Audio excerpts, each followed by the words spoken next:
टिकावा। अरे भसुर मोर गृहस्थ ए पापा जी ले आइले पीतल के टिकावा।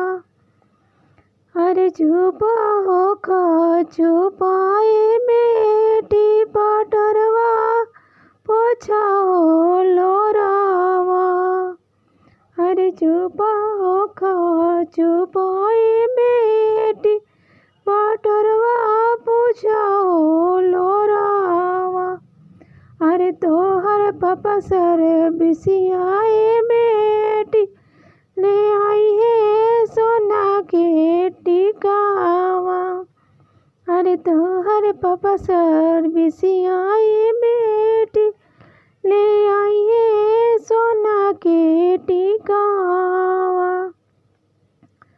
अरे रोवाली दुल रहती ओ बेटी अपना चाचा जी के ओ कोरावा।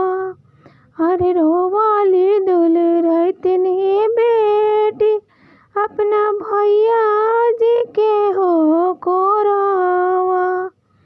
अरे भसुर मोर गृहस्थ ए चाचा जी ले आइले पीतल के हरावा।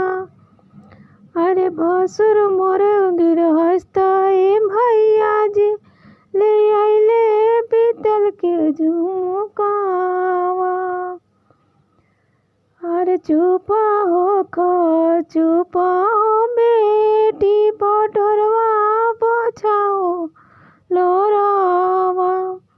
अरे तोहर चाचा सर बिसियाए बेटी ले आइए सोना के हरावा। अरे तोहर भैया ऑफिसर